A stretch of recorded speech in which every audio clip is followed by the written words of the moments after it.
Proclaiming Christ, victor over sin and death. You're listening to Ancient Faith Radio, your Orthodox Internet radio connection.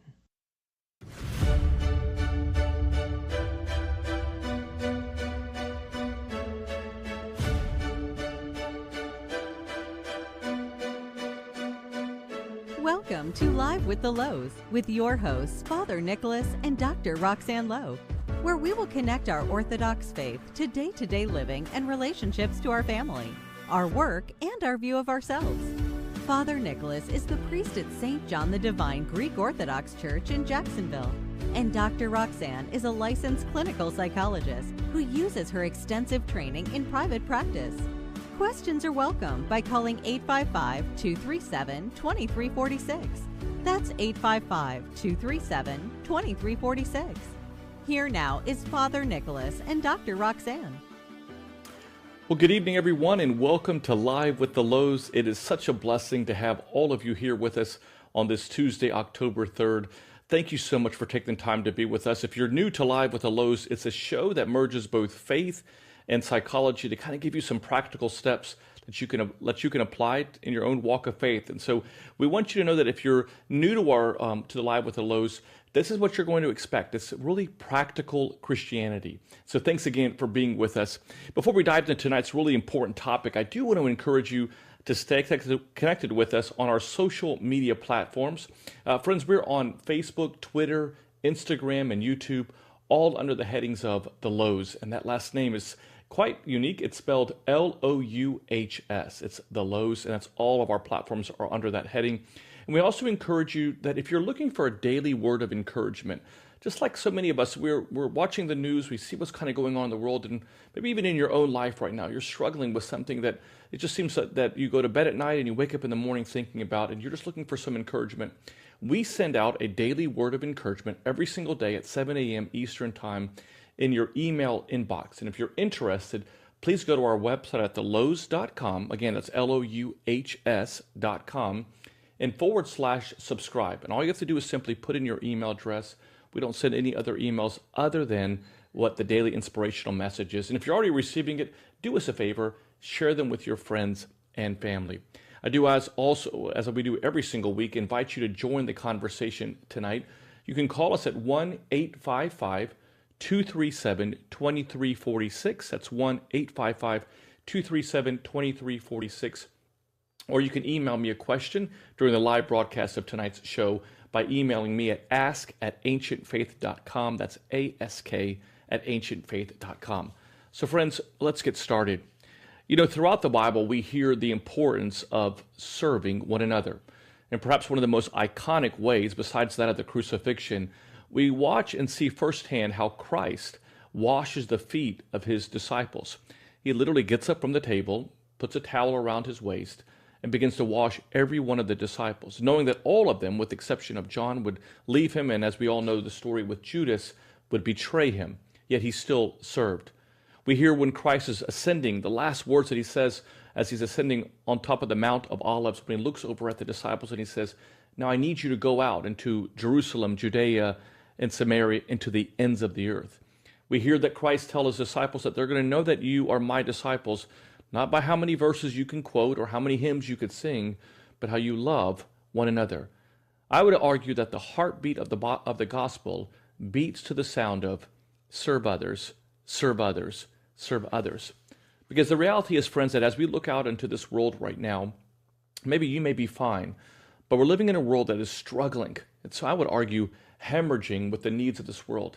We're seeing homelessness at an all-time high. We hear of tent cities taking place all over our country. We hear about things becoming so expensive that it's very difficult for people to live or to buy clothes.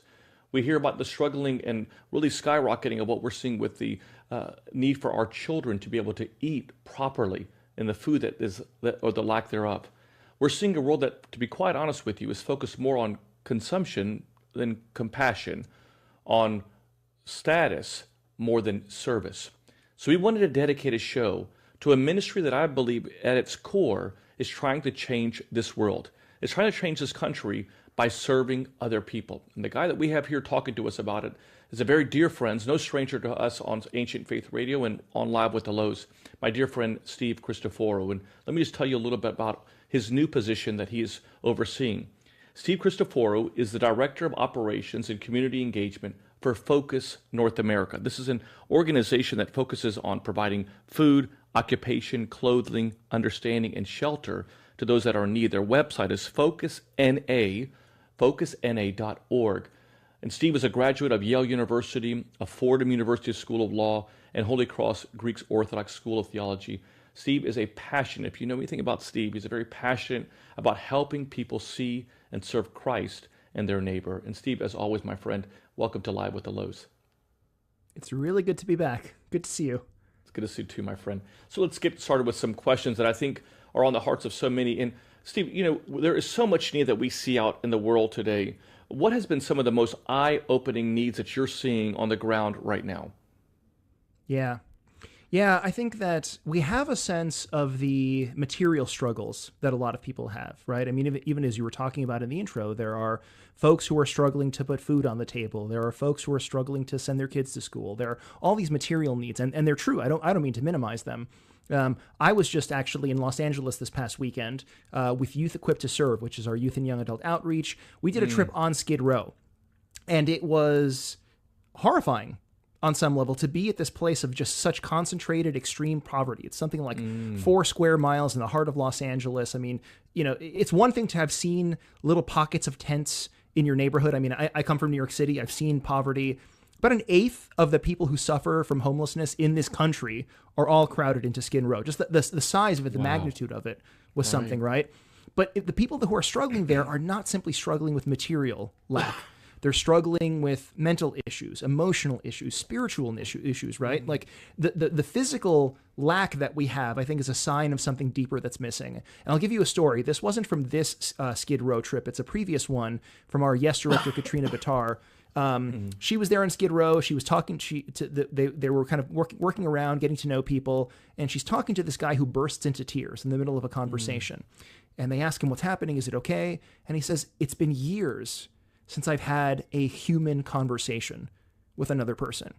You think about the isolation when you're there by yourself. Maybe the words that you exchange are the police coming to sort of kick you out, or a person that you're asking money from saying, "No, get out of here," right? It had been years since he'd had an actual human conversation. What's your name? Who are you? Like, where do you come from? What are your hopes and dreams? Like we see the physical manifestations of poverty, but sometimes we don't realize that there is a deeper level of loneliness and disconnection and real hurt that people are this dehumanizing sort of weight that people are struggling with on top of the physical pain that they're dealing with. We had a show several weeks ago on loneliness, and we were speaking specifically with divorcees, but it's so obvious and applicable here. Is in one of the stories that one of the guests was sharing was that she was swimming, and there was a gentleman that came into her lane as she was at the YMCA doing swimming, and she didn't want to acknowledge him, or she was kind of ignoring him because she was wanting to finish her exercise. And eventually he just kind of came into her lane, and long story short, she ended up saying, "This lane is, you can have this lane now, I'm leaving."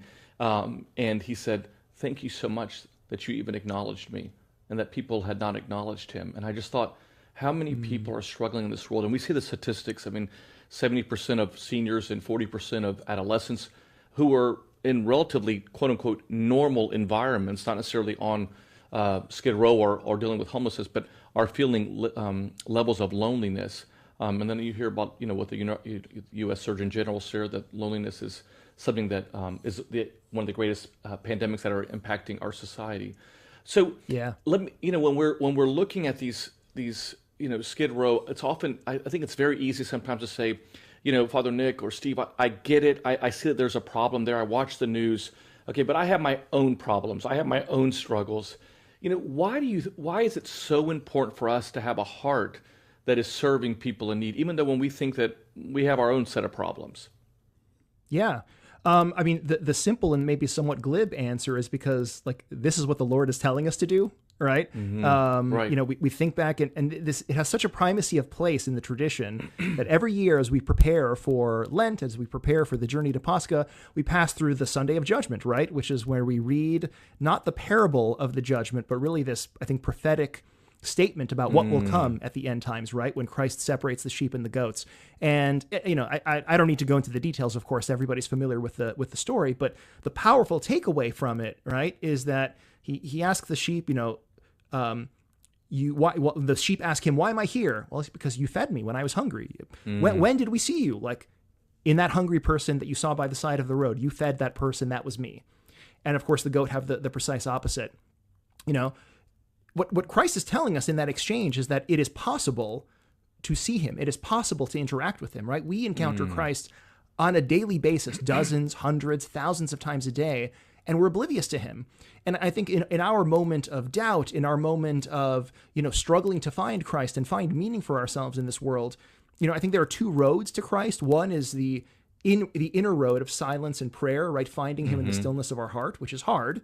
But there's also the road of finding him in our neighbor, which is hard in a different sort of way. So I think the answer would be A, Christ tells us to do it, and B, like, this is where God is in our midst. And if we claim to be followers of Christ, we claim to be people who want to be like our Heavenly Father. I mean, this past Sunday, for example, we got a taste of this in Luke's gospel, right? Like, be merciful as your Father in heaven is merciful. If we really are going to be like our Father, we need to be merciful as he is merciful. And here we are. We see his Son. We see the person of Jesus Christ, like, reflected in these icons, right? These living icons that we see all around us, and we are oblivious to him. I think there's a real connection between the struggles of faith that we have in our own contemporary world and our struggle to find Christ, because he's here. He's here. We encounter him and we ignore him dozens, hundreds, thousands of times a day. We're speaking with Steve Christoforou here on Live with the Louhs. He is the Director of Operations and Community Engagement for Focus North America. It's a ministry that is trying to just do its best to change the struggling society that we're seeing with food, with occupation, with providing jobs, clothing, understanding, and shelter. If you'd like to speak with Steve or have a question or comment, feel free to call us at 1-855-237-2346. That's 1-855-237-2346, or email me a question at ask@ancientfaith.com. That's ask@ancientfaith.com.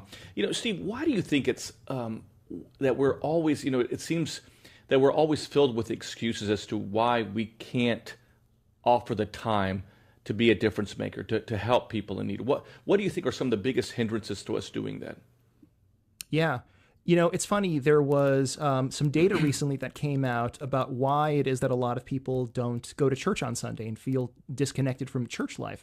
And a big answer that people gave is, I'm too busy with work. I'm too busy. I'm too overwhelmed as it is, right?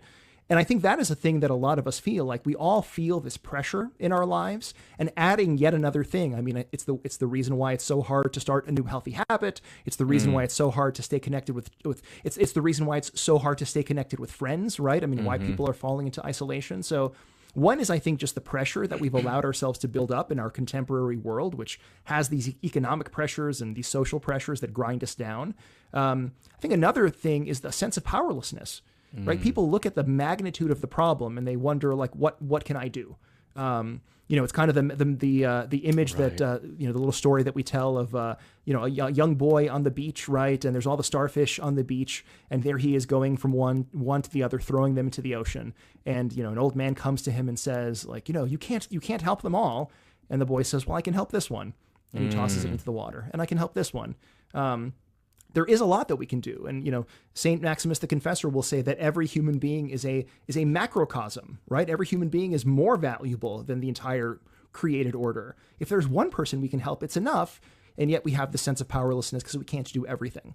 There's a sense of disgust, to be totally honest, right? And this is something that I personally have struggled with. I'm very kind of OCD when it comes to cleanliness. And it's hard sometimes to reach out and be with a person who might not smell the way that you would want them to, or be as clean as you want them to, right? That's been hard for me in my life, so I say that in a spirit of confession. I get that. There are these mental and emotional blocks that we sometimes have towards helping people. And there's fear, right? We sometimes associate homelessness with violence. We see the guy who might not be doing well on the street corner, and we are afraid that he's going to attack us or whatever it is. So again, these are legitimate fears, right? I can't complain that anybody's experiencing them, but I think courage is the ability to walk through those fears. Yes, I might have a fear of somebody who might be different than me. Yes, I might have the fear of touching somebody, right? But Christ reached out and he touched the lepers, right? He walked through the midst of the violent crowds. Exactly. Having those emotions is not enough, right? I think as Christians, we're called to work through our emotions. And yeah, it's hard, but now what? You know, it reminds me as you're speaking about this, the study that was done by Princeton on called the Good Samaritan study, where you have, long story short, these seminarians were part of a study in which they were told to go prepare a message, a sermon, and to prepare it at a building that was adjacent to where they currently were at, and they had to walk through this courtyard where they had an actor playing the role of a homeless person. And here these are seminarians, these are people that are studying the faith, who've read the stories, who read the scriptures, who you would think on paper, would definitely check a lot of the boxes that of people that would be called to serve. And yet the study revealed that so many of these seminarians would simply cross over, avoiding this actor who was playing the role of a homeless person. And, one of the results of the study was that, this phrase of hurry is the enemy of help. That when we're in such a sense of hurry that sometimes we just forget the fact that, do we slow down and look around, like to slow down and see the needs that are there around us, because the need is so great. And I love that story of the child. I mean, we don't need to help everybody. I mean, that seems overwhelming, but let's help someone. Let's help somebody every day, and to make that difference. But I guess, when you're looking, when we're studying, the importance of giving, I think one of the things I love about your organization, the ministry that you're part of Focus North America. First of all, let's talk a little bit about Focus North America. Sure. Like, how did it start? What are its missions? And then we'll kind of go into maybe how are some ways that we as a society and a community and our own local churches can be part of it. Yeah. So Focus North America right now is about 13 years old, and it was started because of this desire to have a pan-Orthodox united witness to reach out and to live out the gospel here domestically. We see kind of IOCC, International Orthodox Christian Charities, had received this mandate from the hierarchs of the church here in America to go out there and do sort of disaster relief, and there was a gap here domestically. And so thereafter, some of the same visionary leaders who were behind the creation of IOCC were behind the creation of Focus North America about 13 years ago. So I think that, the call is to go out there and see and serve Christ in our neighbor, but it's also to mobilize Orthodox Christians specifically to do that. I see it as there's kind of two hands or two missions really to Focus. One is to go out and do the work because we're called to do the work. The other is to mobilize Orthodox Christians to do the work. I mean, I really see it as a ministry to Orthodox Christians in the same way, or in a different way, I should say, in a complementary way, as it is as a ministry to people who are hungry and lonely and so forth. And that's why I see it as like a really logical next step in my own career. I used to be in youth and young adult ministry. I spent a lot of time preaching and teaching and making multimedia and so forth. And now this is really where the rubber meets the road. And it's about calling people to really follow through. Saint Maria of Paris, right? For example, she says, at the last judgment, I'm not going to be judged by the number of prostrations I did or the quality of my ascetic life. I'm going to be judged by whether I fed the hungry, clothed the naked, right? Did the things that Christ calls us to do in Matthew 25. So I think this is just something that all of us, as Orthodox Christians in particular, need to be mindful of. We're maybe not as mindful of it as we should, which is the reason this organization exists, to mobilize us and to bring us together to do this important work. Why do you think that is such a struggle for the in the Orthodox Church? I mean, I love the fact that we have this, but the reality is that, and this is really across the board among many churches, is that we become so kind of inwardly focused to the needs of what's going on in our local parish that we kind of avoid or refrain, probably for some of the reasons that you mentioned earlier. But I think sometimes we kind of have this attitude, well, we need to take care of our own before we can go out and do, what is out in helping the people that are in need. let's talk a little bit about that. I mean, why do you think that is a struggle, or is that really a struggle that you're seeing within the church? Yeah, I think this is a manifestation of our modern faith context, right? I think there, like this question of the in-group versus the out-group, I think is really a widening of just sort of the individualism behind the way that we approach Christianity as contemporary Christians.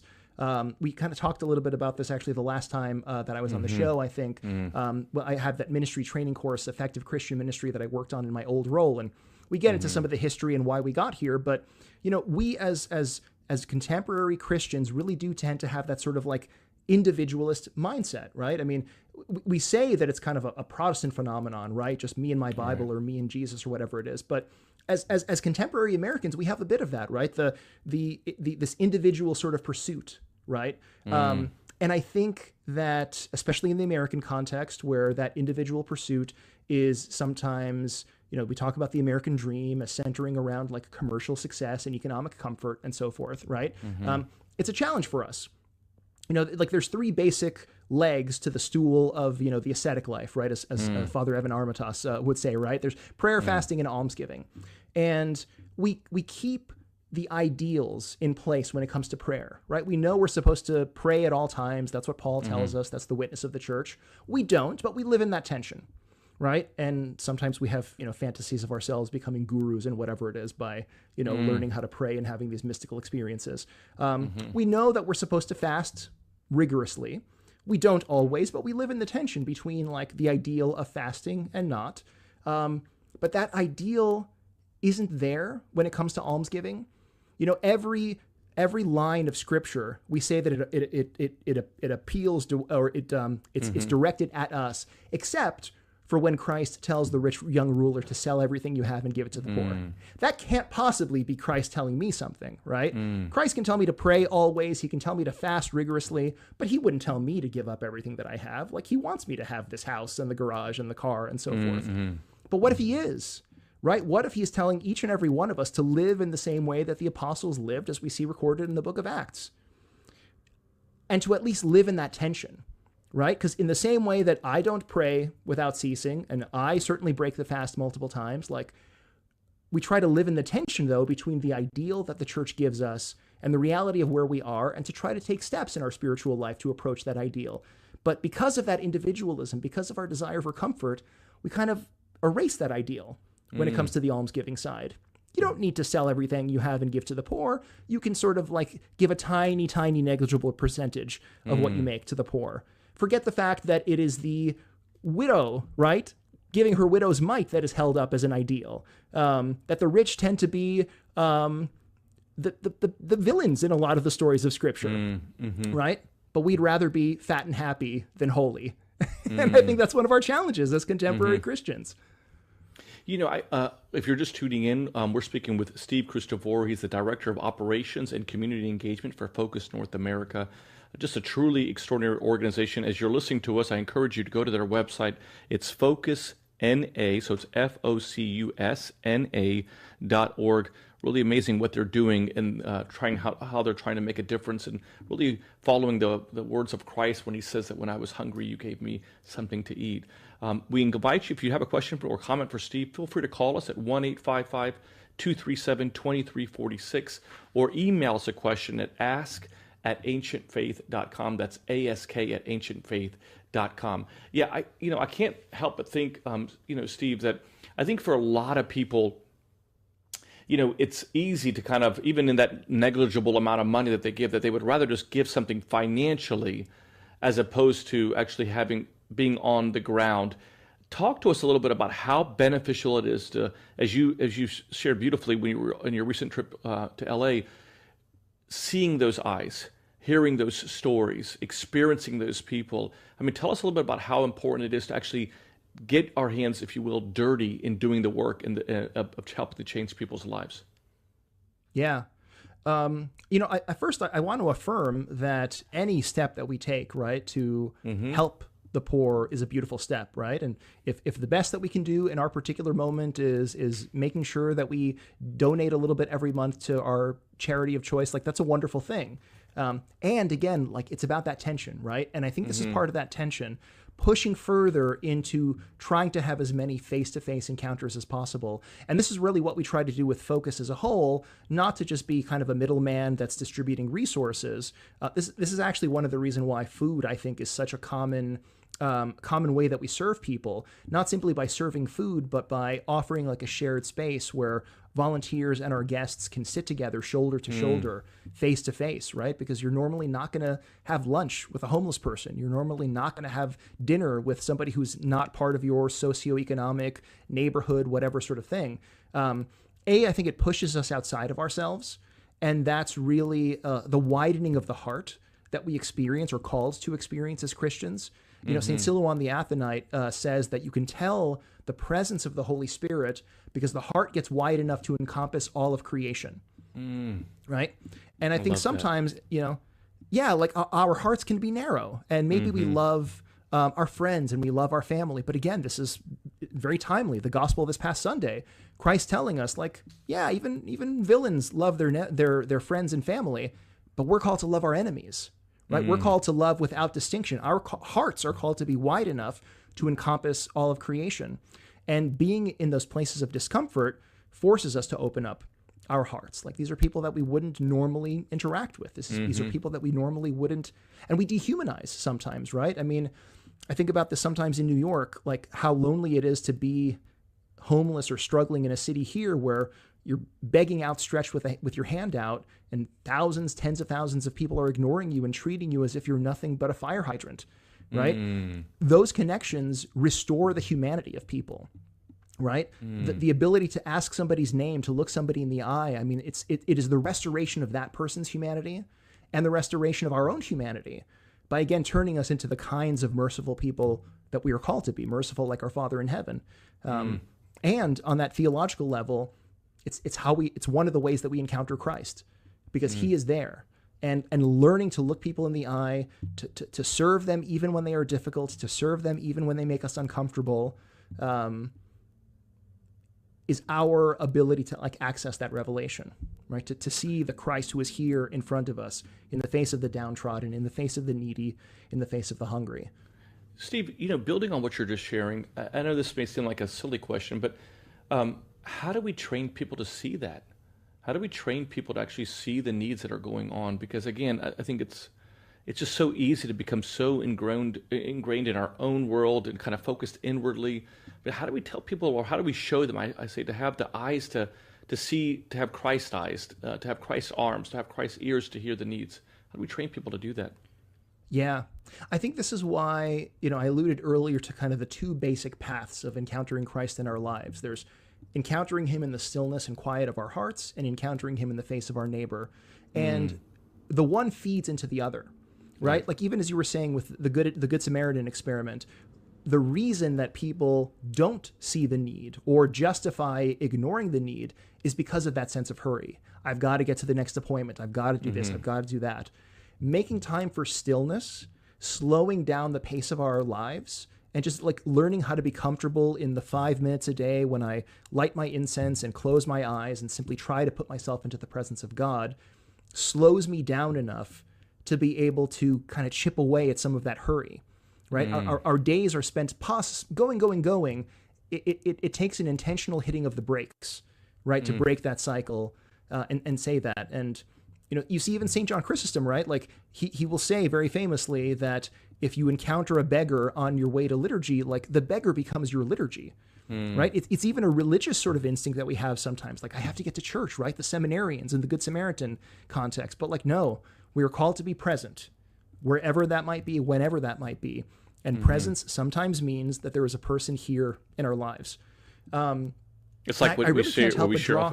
I'm sorry. When we share that the vertical shapes the horizontal, so our vertical relationship with Christ obviously will extend to the horizontal to the people that are in our lives. I'm sorry, you were saying. Yeah, no, I think that's beautifully put. And I'll even kind of lean into it a little bit when it comes to the loneliness and the disconnection that we see in other segments of society, right? People who have food, people who have houses over their heads, roofs over their heads, and are still lonely.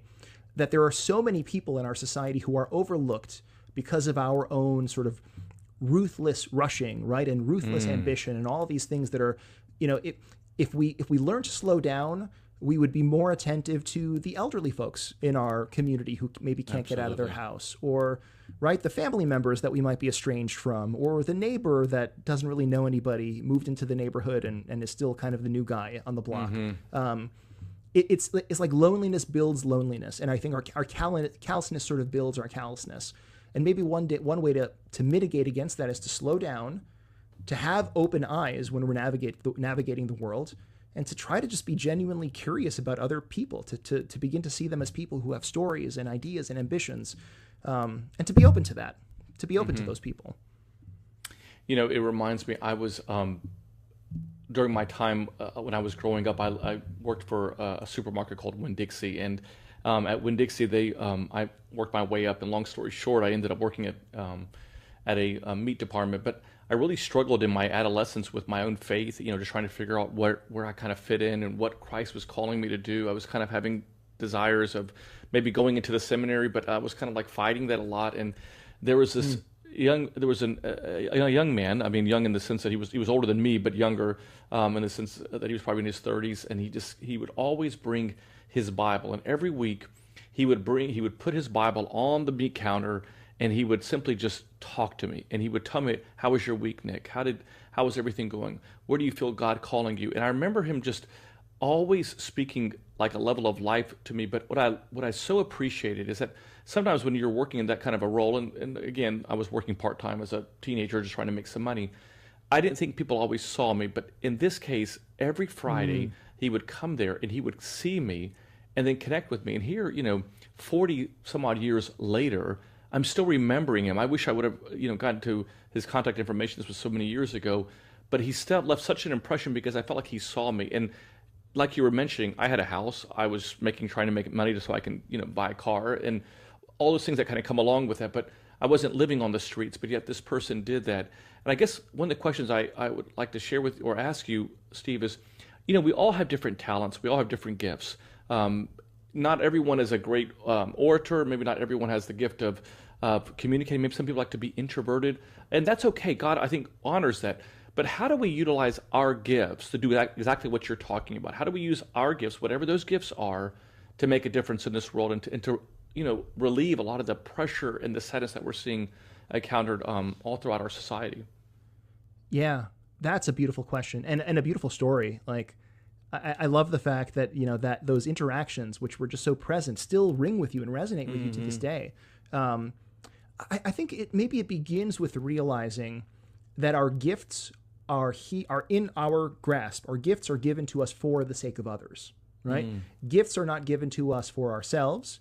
Gifts are given to us to be shared, right? This is part of, again, St. Silouan sort of saying, like, my brother is my life. Right? That I have gifts that I can give to my brother for his upbuilding. He is my life, and I have something that I can give to him and offer to him, right? So if there is to be trite about it even, right? If there's a talent that we have for music, we don't lock ourselves into the room, right, and play the guitar by ourselves, right? We get out there on a concert stage and share that beauty with others and lift somebody else's day, right? Gifts are meant to be shared. And I think this is a really powerful question because even as like my job is to go out there and help new cities start new focus centers. And really what we try to do is we're doing a needs assessment and figuring out what a new city needs.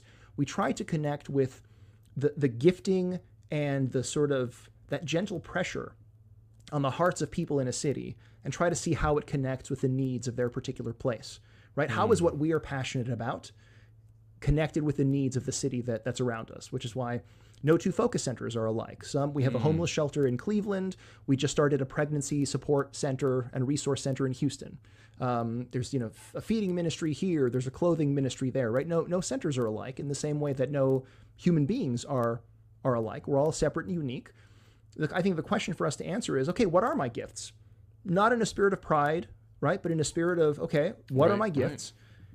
And then what are some of the needs that I see around me when I have those eyes that are open because I've pumped the brakes? I'm trying to learn to be a little bit more present in my life. Like, do I have a gift for conversation? Who out there is lonely that I can chat with, right? Do I have a gift for algebra? Who in my class is struggling, right? Whatever it might be, like every gift is an opportunity for need because we have what somebody else doesn't have.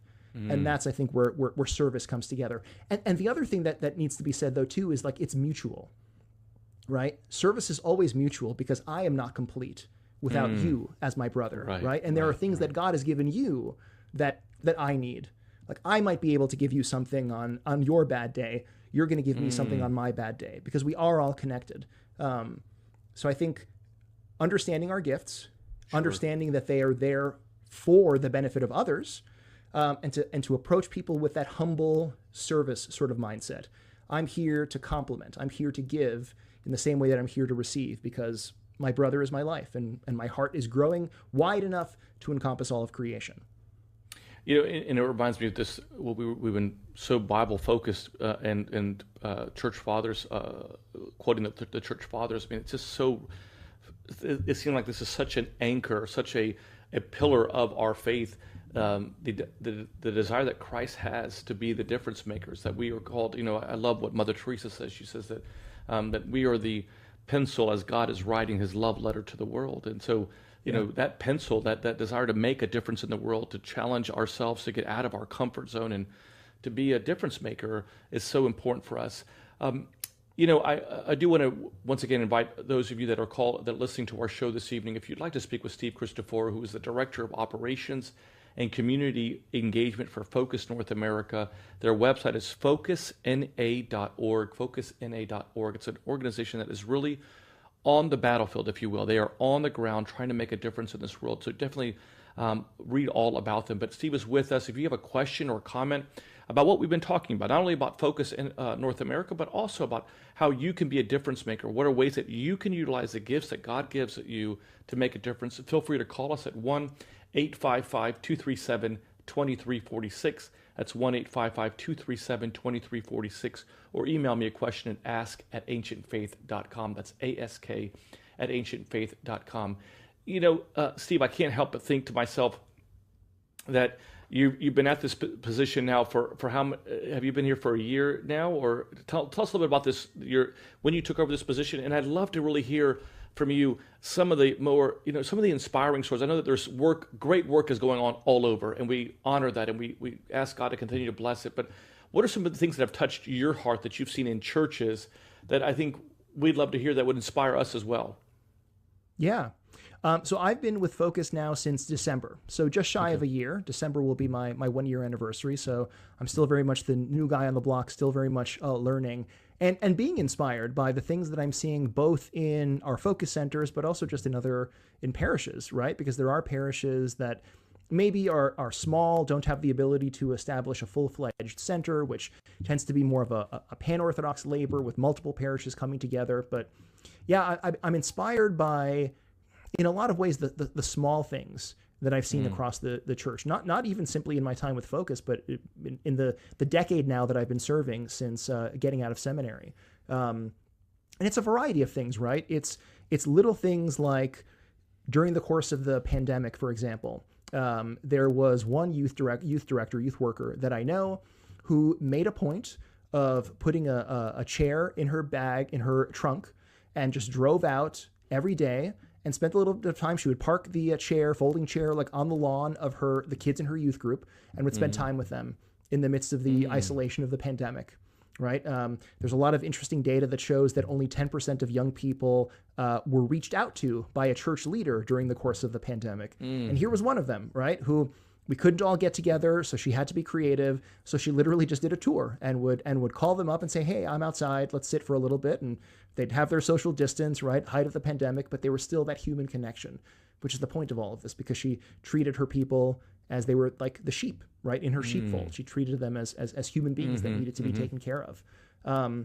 Or young people that I know, again, even during the pandemic, who gathered together and made a list of all of the older folks in their community who struggle to get groceries and so forth. And, made sure that they would go shopping for them and would help clean up the house and so forth, right? Like, again, this connection of the passion that we have, right? The pressure that God has put on our heart and the needs that we see in others.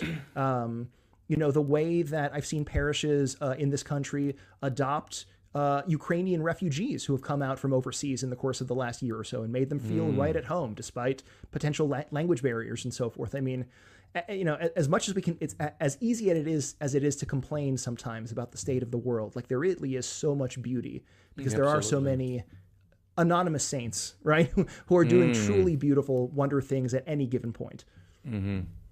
You know, I don't know if you've ever heard me share this story. I've done it many times, and so if I've shared it with you, forgive me, but maybe for some members of our audience tonight, maybe it's the first. But, you know, when I traveled to Africa, I had one of the most transformational experiences in my entire life. And all of us have moments in our life that kind of just shift our perspective, our direction, the way we approach life. And there was an 8-year-old boy that was named Samson that was, we were in this area of Turkana, Africa, in a very, what they call it, the bush. It was just a very, very out in the, where there's really nothing, there's no electricity, there's very little water, to be quite honest with you. And when we pulled up to this village where most of the people there were living in mud huts or living on the actual earth, I mean, just on the sand, there was this young boy that just kind of reached out to me. And at the time, my children were about the same age. And so he would always just like grab a hold of my leg. And the translator said that his name is Samson. And so, but long story short, towards the end of the trip, these people many of them were dying of hunger. The average lifespan there was like in the high 40s. And this young boy, Roxanne, my wife, had packed a whole bunch of these little granola bars. And she said, Nick, make sure that you eat these to be safe because you don't know how it's going to react with your body. I have a very sensitive stomach. So the last day I had this one granola bar left and Samson was there next to me and I pulled him around the side and Samson was one of these kids that didn't have any clothes. He just had like a little t-shirt that was ripped. And I said, Samson, take this granola bar and eat it right now. Right before you go, just eat right behind this tent. No one's going to see you and just eat it. I was communicating obviously through the translator. And what he did changed my life, Steve. I mean, he literally took this granola bar and began to take every oat off of that granola bar. And he lifted up his shirt, which was ripped, and just kind of folded it up almost like a little bowl and put all these different oats inside of it. And then he ran away and not to go eat that, but he literally went to every kid that was in that little village and gave them an oat. This is an 8-year-old boy now, and gave them an oat just to eat. And, obviously I was very emotional. I was frustrated, but also emotional at the same time. And I called the translator to tell him to come back over. And he comes for Samson to come back over. And so Samson comes back and I said, Samson, why? Why didn't you eat this? Why, you could have had at least something small to eat over the next hour. Because oftentimes they would go days without eating. And he looked over at me and he said to me, because all of these people are my family. We are all family. And he wasn't meaning that they were biologically related to them. He was saying that we as a society are all family. And I love that because for me, he could have had that hoarding like we do in this world right now where we want to take for ourselves. And yet an 8-year-old boy taught me about the importance of looking at everyone as family.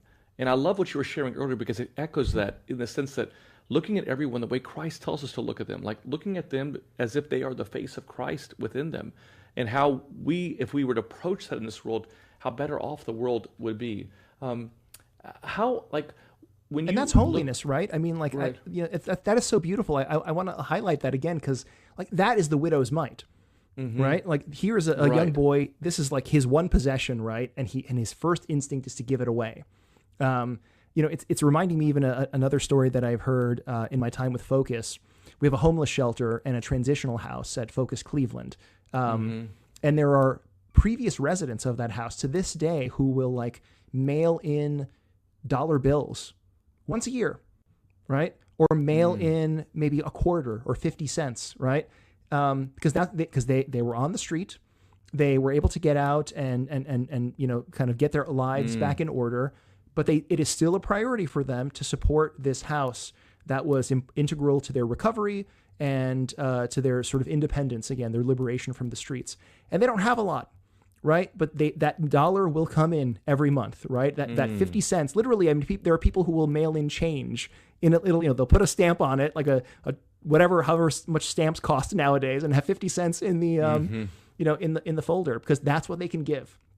And I think sometimes to myself, right? Like, I'm not at danger of starving. I mean, I'm putting money away in my, retirement account and all that sort of stuff. Like, I have so much more, and yet percentage-wise, I give so much less.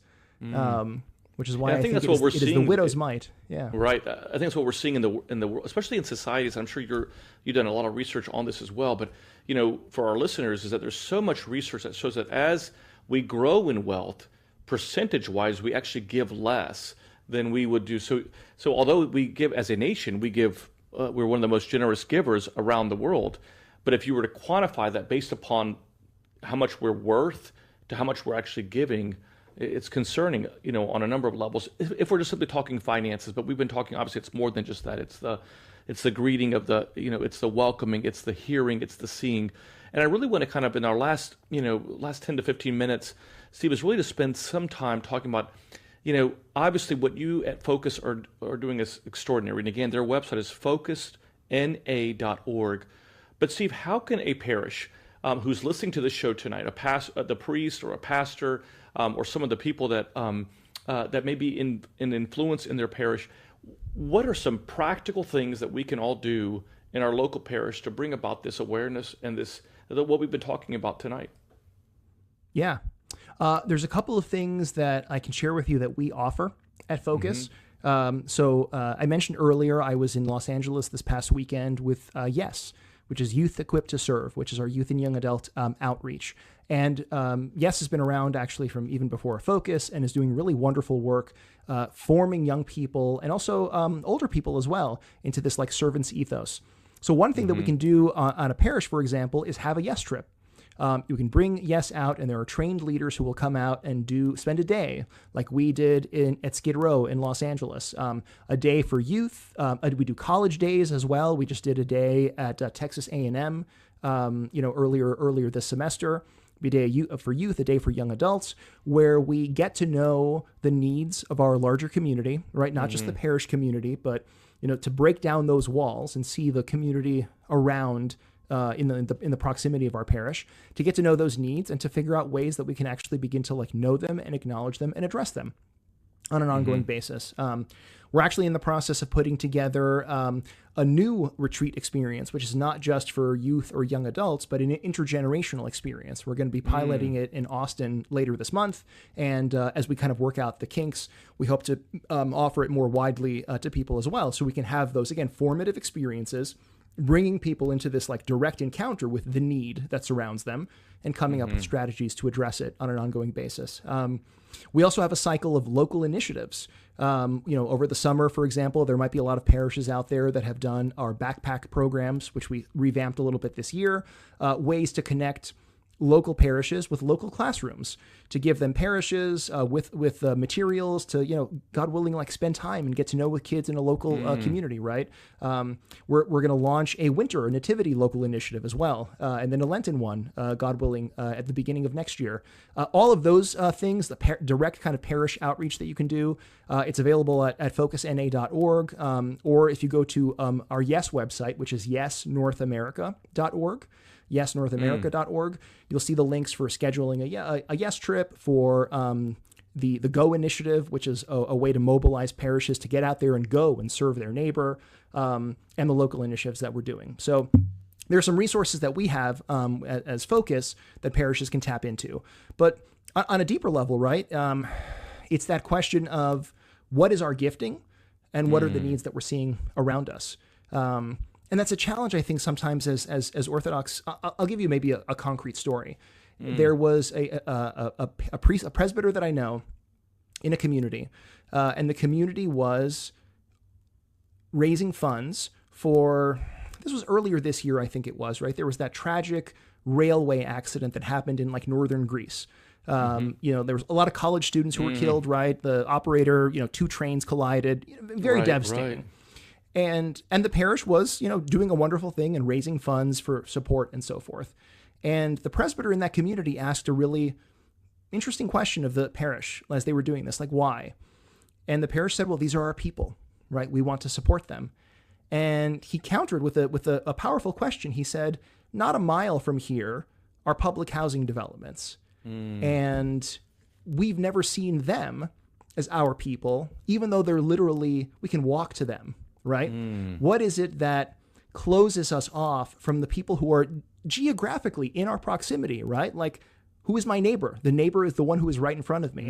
And sometimes we kind of like see our neighbor in these very narrow, ethnic or organizational or whatever sort of lines. It's not to say that we shouldn't be helping people, back in the old country or whatever, but what about the neighbor who is right here in our community as well?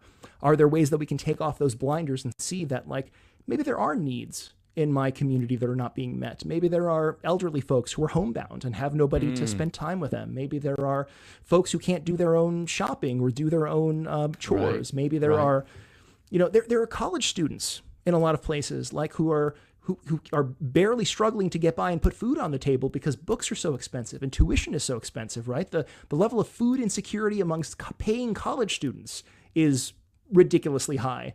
But we're kind of closed off to that ideal because we think poverty is over there, or my people are this carefully described group, right? I mean, there are so many needs that are going unaddressed because we don't see them. Right, and I think we just keep drawing these. I think our inner circle, if you will, keeps getting smaller and smaller, especially as we kind of, grow. And because it becomes smaller and smaller, we don't really see, as we've been talking about, really to have those glasses to see the needs that are out there. And, I can't help but, echo everything that you were mentioning, because I think it's so true that even, the smallest of ways that we can reach and touch and see people, during coffee hour. I heard someone say that coffee hour is for a lot of people, is one of the loneliest places to be on a Sunday morning, because for many people they're not being engaged by other members of the community.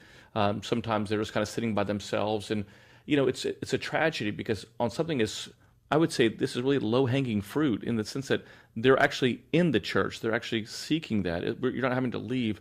And how we're seeing that sometimes we just overlook them, and I think as you were mentioning earlier, I couldn't help but think of the very famous story that's on that was all over the internet, and of a young pagan individual in the first century named Archdiocese, who writes a letter back to the emperor, to the governor, speaking about what he called these Christians, and he referred to them as a entirely new way of being a human. I don't know if I've seen this before, but it's, I guess what I'm trying to share with our listeners is that the Christian church, even in its oppressive time, during the most difficult times where it was illegal to be a Christian up until 312 AD, and even after that, they still experienced it, a level of intolerance and just prejudice.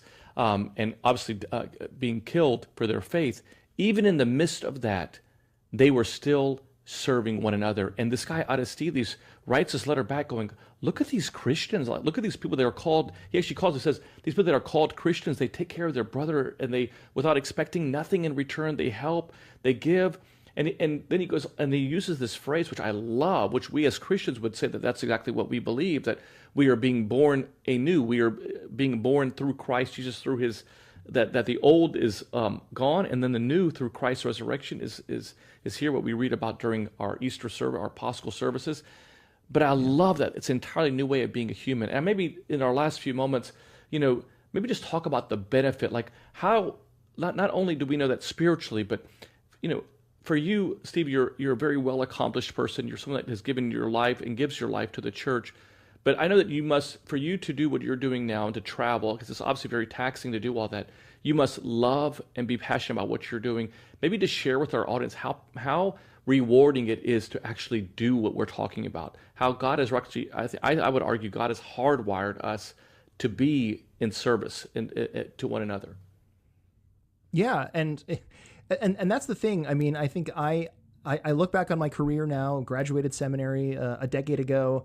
I think I am the greatest beneficiary of all of this work that I've done. Right, it has been more to my benefit than to anybody else's benefit. There were times when I think my pride said, "Oh, you've done X and Y." Like, no, you've just been in a position to receive from others and to benefit from others and to grow spiritually. I think it's really the best way that I can describe it is, in the church, like sometimes in modern Christianity, we think about like numbering sacraments and so forth, like there's the Eucharist and baptism, et cetera, et cetera. But I think as Orthodox Christians, we realize that there really is only one sacrament, right? There is the Eucharist, and that everything fundamentally is called to be Eucharistic. Like when Paul says to give thanks, in all things, Right. I really think what he's trying to say, like, to Eucharistize in all things, to live a life that is constantly Eucharistic, a life of constant offering, lifting up of all things, right, for the salvation of the world. And the joy, I think, of these ministerial moments, these opportunities for service, is that it is the inbreaking of the kingdom, right? Like you think about sharing a meal with somebody, for example. We share a meal. We give somebody who's hungry, a sandwich or a plate of food or whatever it is. They're going to be hungry again, right? In a couple of hours, whatever it is, certainly by tomorrow, they're going to be hungry again. We haven't solved the problem of hunger or poverty or anything like that. Right. But in that moment, we have given them a sign of the age to come, right? A time will come when your belly is not going to be growling at you anymore. A time will come when your tears will be wiped away. A time will come when you will no longer be sitting alone on the street corner, ignored and dehumanized by the thousands of people who don't even acknowledge your existence. And for so many people, right, like hurt people. And we put ourselves in these situations of loneliness and despair because we've been hurt in some sort of way. But this begins to like break that cycle, because when we are experiencing like genuine unconditional love that gives without expecting anything in return, it widens the horizons of what is possible in the world, right? If all we have known is poverty, if all we have known is scarcity, if all we have known is abuse, if all we have known is vilification and corporal punishment and whatever it might be, suddenly you have this world where somebody sits with you gratuitously, where somebody gives you something gratuitously. Like that is a sign of the kingdom. That is an inbreaking of the kingdom. That is sacramental. And to the extent that we do that more in our lives, like we are simply experiencing the unconditional joy and presence of the living God. Why do we serve? Because we've experienced periods of loneliness, and we know how bad it is, and we want to create a world where fellowship is the norm, because we've experienced like bits of hunger. Like it's hard to fast. Imagine how hard it is to like not have anything to eat for days and weeks on end. So we serve because like that is again a sign of what the kingdom is, a world where our stomachs are going to be full. Why does the Lord keep talking about the kingdom again and again in the scripture as a marriage feast, right? It's a big old party where everybody's having a great time, and there is a seat with your name on it, and the plate is full and the cup is full, and you're surrounded by loved people who love you. Like that's what everything should be. And to the extent that we can live out real ministry, especially this ministry of service, this ministry of the tables that we tend to overlook, that's just making the kingdom real. I love that. It reminds me, in the last few moments, just sharing this, you were bringing just a flood of just thoughts in my mind, Steve, but I couldn't help but think, of the Passover meal, what the Jewish people, what we hear about Christ encouraging and sharing following the Exodus, about how the Jewish people were to celebrate Passover. And it talks about how that when we sacrifice this lamb, and I know you know this, but for our listeners, that to sacrifice the lamb, and not only are you to sacrifice it and that for you to eat it, but you should make so much that you should invite people to the table that are your neighbors, people that maybe to the ones who have nothing to eat, because there's space at the table. And then fast forward that to St. John Chrysostom's Easter sermon, which literally says that there is space at the table, that we are called to invite people there. So I love what you were sharing, because I think there is space at our table. There should be space at the table of our heart, literally space at the table that we can have in our churches that welcome and embrace people. And so I think that what you've shared with us tonight has been just an opportunity for us to kind of open our eyes a little bit wider to the needs that are there, and especially this organization, this ministry, I would call, that is really doing great work. And so I encourage all of our listeners, go check out this website. Go to focusna.org, focusna.org. They have some great work. They'll share with you a whole bunch of ways that you can get engaged and get involved. But also, if you, Steve, how could they get a hold of you? Is it through the website? Would that be the best way to communicate with you? I think my email is on there. It's scristoforou@focusna.org. My role is I work with our existing center directors, and I also work with new cities to make new centers. So actually, in the past year, we've got a new center up and running in Houston, a new one in Cincinnati. I'm hoping to have at least 2 or 3 new centers up and running next year. And who knows what the future is going to hold. So I've actually had friends send me Facebook messages and strangers send me emails like, we'd love to develop a center. Feel free to reach out. I can't promise you I'll have capacity like in the next 6 to 9 months because the requests are sort of piling up. But God willing, at some point, right, we can come together. In the meantime, connect you with a local initiative, a yes trip or whatever it is. But I think every major city in the United States should have a focus center, a place where Orthodox Christians are putting our shingle out there and saying, if you are in need, come to us. Because we are not simply Christians who talk the talk, we walk the walk. Absolutely. Very well said. And in the meantime, everyone, like Steve mentioned throughout the entire show, is you all have a gift, whatever those gifts are, whatever people compliment you on, whatever you feel like God has put on your heart. As he mentioned, a gift is a gift that's supposed to be unwrapped and shared with the world. So utilize your gifts in your local community to make a difference in this world. We are called to be the eyes, the ears, the arms of Christ to help those that are in need. Steve, as always, brother, I love having you on our show, and thanks for taking the time to be with us tonight. Oh, it's my joy. Always a pleasure. Thank you. Thank you, brother. And I do want to thank Matushka Trudy, as she does every single Tuesday in producing our show. We love her and we thank her so much.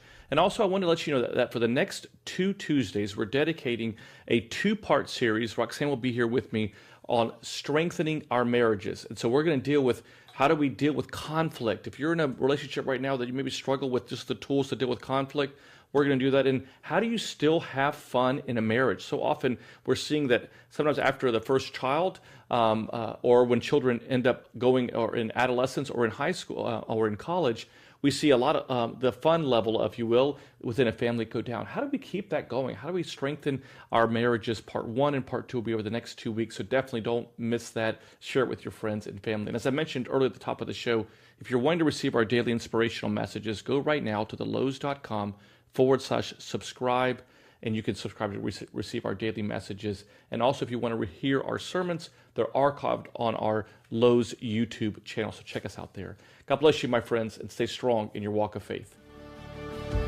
Father Nick and Dr. Roxanne are the authors of the book Renewing You, a priest, a psychologist, and a plan, which can be purchased at store.ancientfaith.com. Their daily inspirational messages can be found at thelohs.com/subscribe. Be sure also to search for The Louhs on Facebook, Twitter, Instagram, and YouTube. Live with the Louhs is a listener-supported presentation of Ancient Faith Radio.